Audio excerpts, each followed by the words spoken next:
Greetings from the Global Forum on Discrimination Based on Work and Descent. My name is Paul Divakar. I'm the convener of this Global Forum, and I'm very happy to be with you today. I particularly would like to thank UCC and the Global Ministries, especially the Eden Theological Seminary, for this wonderful webinar that you have organized and for the space that you have given me today. Let me dive directly into the subject. The story of burning alive of Namala Balaswamy, which was brought to the heads of the state at the UN World Conference Against Racism in 2001, did not have any mention or about that incident or about the people in the declaration and program of action that has come out after the conference. Similarly, when Noor Iftin, MP from Somalia, raised the issue of discrimination and violence against some of the people of Shambara, the parliament in Somalia has not actively responded. Just another story of burning alive because of intercaste marriage in the village. These are not stray incidents. Similarly, when you go to another part of the world, in Europe, Roma community face a similar kind of discrimination, stigmatization, and criminalization of those communities right across from Ireland to Russia, across several of the European countries, where even though the human rights framework exists, the experiences of the people are similar to those what we have seen in India and in Africa and in other parts of the world.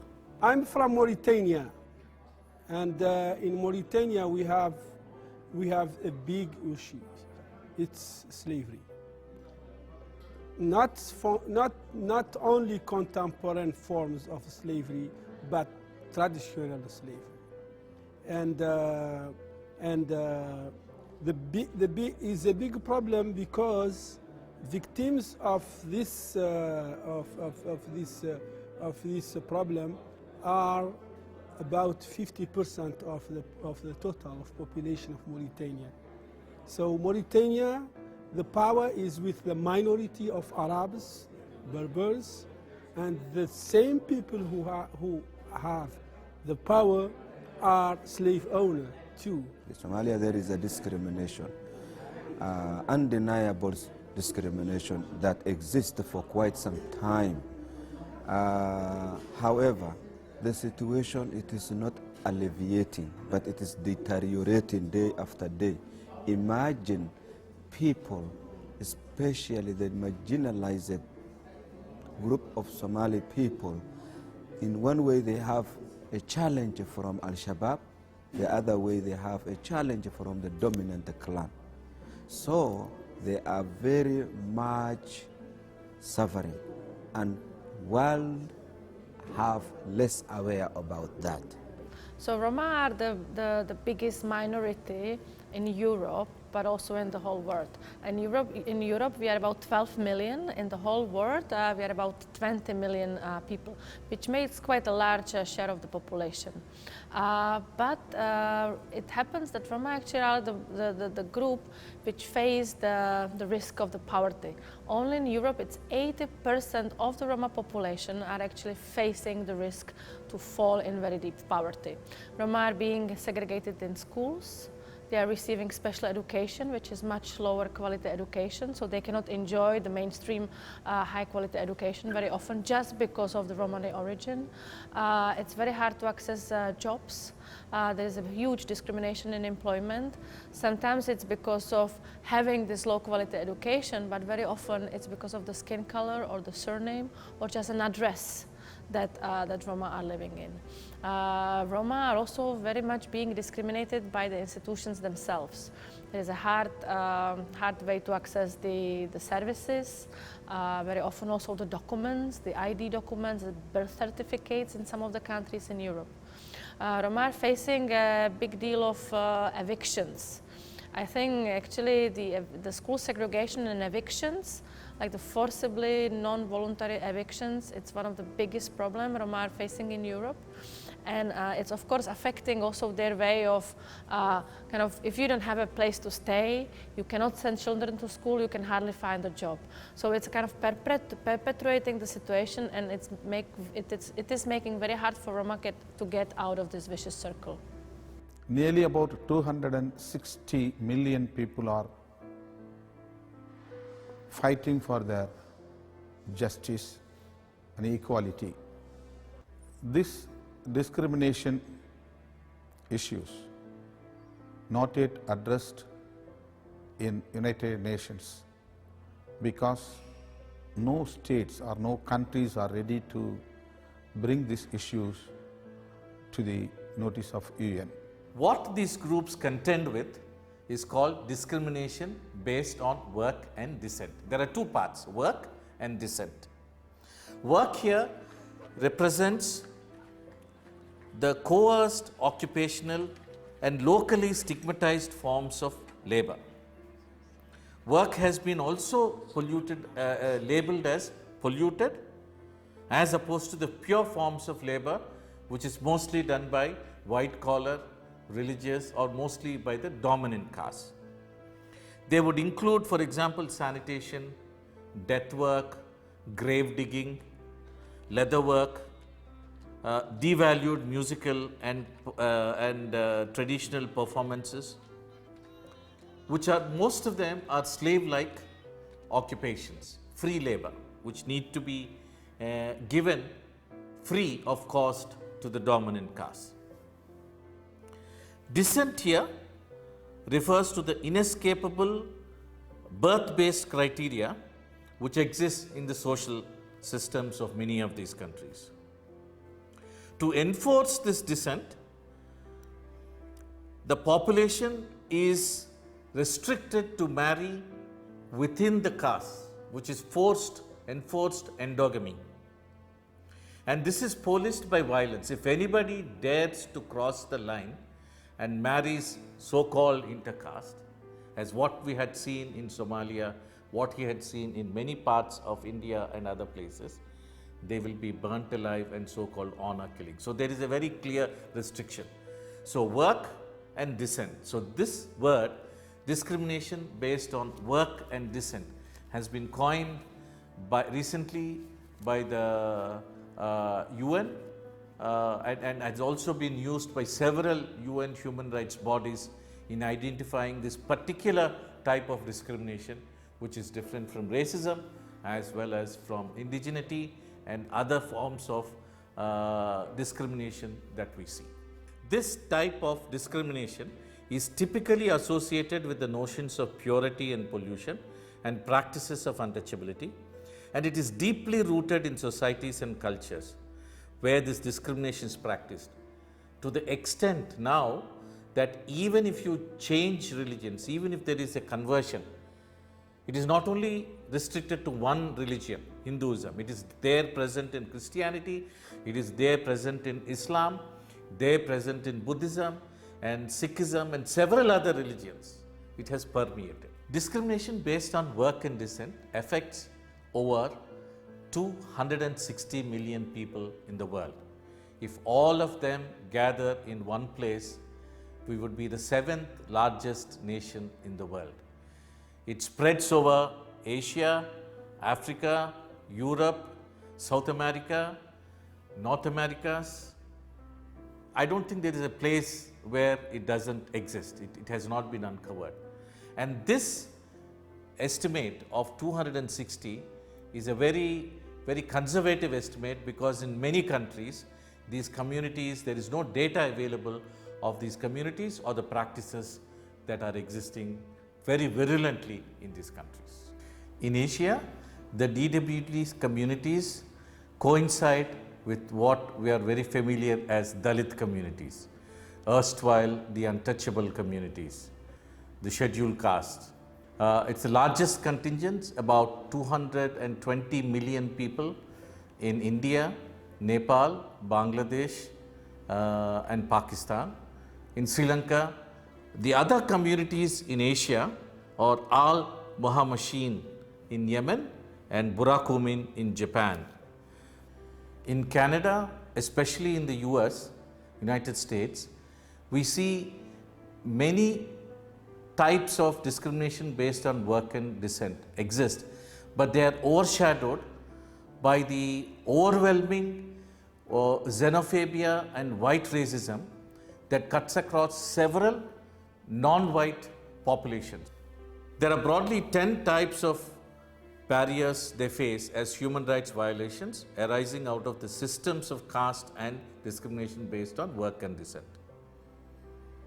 They are barriers to free movement, barriers to access civic amenities, hate crimes including hate speech, access to political representation, discriminations in school, education, social, economic and political, discrimination in the market, land markets, rural markets, discrimination in disaster response. There is clear discrimination in disaster response, especially in the pre-disaster, during disaster and post-disaster, forced unclean occupations and manual scavenging, extreme forms of violence and torture, and discrimination in allocation in public expenditure of budgets.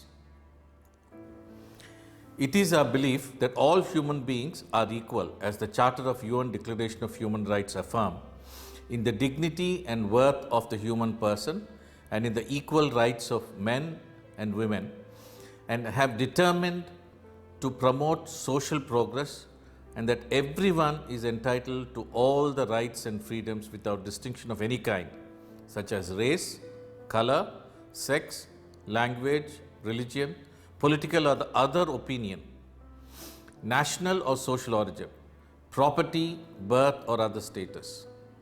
This includes caste. However, this is wrought with challenges. Racism, as we know, is mostly abolished in many countries, in most countries. But the privileges, the exclusions, the discrimination and the violence, it's still rampant in many societies. The violence that we have seen in the death of George Floyd is another mockery that is still looking at us and making the entire declaration and the constitutional provisions completely dismantled, because it is not only present, but sometimes it seems to be institutionalized in the systems of access to justice, and not only in the system of access to justice, but in several other parts of the governance system. Similarly, when you look at DWD and the caste in several countries, India, Nepal and Mauritania have recognized this. Japan is another country which has recognized this. But several other countries, and we have counted at least 21 to 23, which evidence still says it exists, it is not even recognized as a form of a crime that needs to be abolished. There are no systems to identify.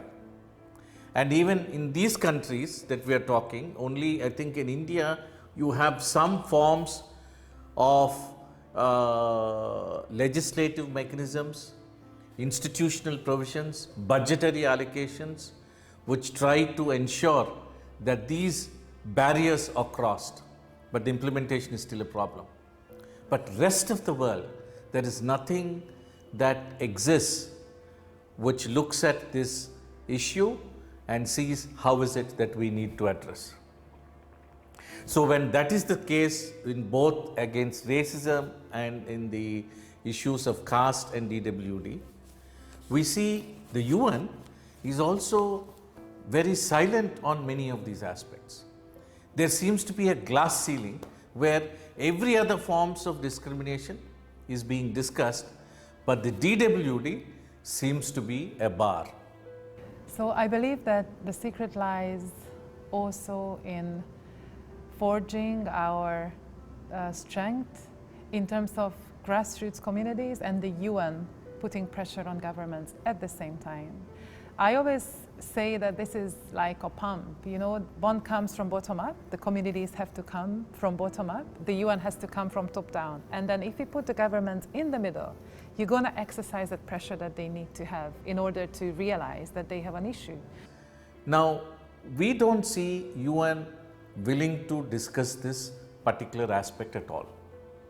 And this, I think, needs to be challenged as to why this particular aspect of DWD, when you have recognized racism, when you have recognized indigeneity, when you have recognized gender and other related issues of torture, why is it that particularly these issues affecting 260 million people across the world are not addressed at the UN? I think this is a major challenge for many of the communities, and I think this is where a kind of a joint action between those who are against racism and those who are against discrimination based on work and descent need to continually join our actions for a strategy to strengthen our hope to see that this indeed will be something that we shall overcome.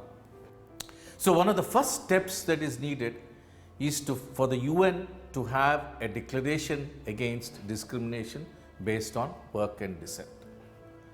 A declaration is the first step which recognizes this practice and which commits all the member states and also UN as a whole to protect and promote specifically the DWD communities and ensure that they access these rights. But it's not enough that it has a declaration. We also need a convention for elimination of the practice of discrimination based on work and descent in all its forms, similar to the one that we have UN Convention for Elimination of Racial Discrimination. We need such mechanisms. What is the way we need to bring this together? It is not enough that only as Dalits, only as dismembered communities across the entire world, we cannot continue to do this in fractured voice. We need to come and get our act together. It is indeed responsibility of the governments in countries where racism, casteism and discrimination based on work exist. The constitutions, the legal provisions need to be made. The executive machinery needs to be appraised of. It have all the directions. And of course, the duty bearer needs to be informed and properly oriented. However, the faith bodies have an equal responsibility to make sure that these systems also need to be understood as they generate their own narratives. What is the narrative that the church has for those who are affected by racism? What is the narrative that the Indian churches have for those who are affected by casteism on both sides of the line? The perpetrators as well as for those who have been under the clutches of casteism and has been excluded. They are there in the congregations, but our congregations are still segregated, and there is one theology of the perpetrators and there is a theology of the oppressed. Is there one way in which we can bring the real liberative elements and put it not just in the rhetorics at the theological seminaries, but can we make sure that these are translated into powerful messages to the women's fellowship, to the youth fellowship, as modules in the Sunday schools? Will they be able to make sure that in their routine life they can pick up streams of exclusion, they can pick up streams of racism and make sure they become themselves a liberative elements being transformed by the teachings of the church? Friends, I think this is an important role in this point in history where we are called upon not just being good citizens, but also ensure the real liberative spirit comes from us and from our teachings. And to this end, I'm sure that we will take this liberative message not only in areas which are already been made visible, especially also in these areas of discrimination based on work and descent, where it's still hidden, bring out the real good news to the poor. And together, in hope against racism and casteism, Jai Bhim.